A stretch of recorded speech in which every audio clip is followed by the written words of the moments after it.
এলাকার উন্নয়নটা সবচেয়ে বেশি হচ্ছে, আর যোগাযোগ গাইবান্ধা থাকিয়ে কুড়িগ্রাম লালমনিরহাট এই যে যোগাযোগগুলো সবচেয়ে বেটার হচ্ছে। আমাদের এলাকা নদী ভাঙ্গা এলাকা, আমাদের এলাকার মধ্যে রুগী হলে নৌকে দিয়ে যাতায়াত ছাড়া কোনো বুদ্ধি ছিল না। ব্রিজ হলে 2-4-5 মিনিটের মধ্যে গাইবান্ধাও যাওয়া যাবে, কুড়িগ্রামও যাওয়া যাবে।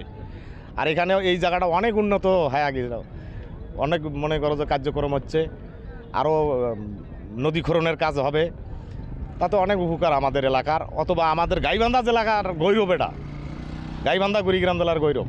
এই ব্রিজটা হয় অনেক উন্নত হবে আমাদের এলাকা।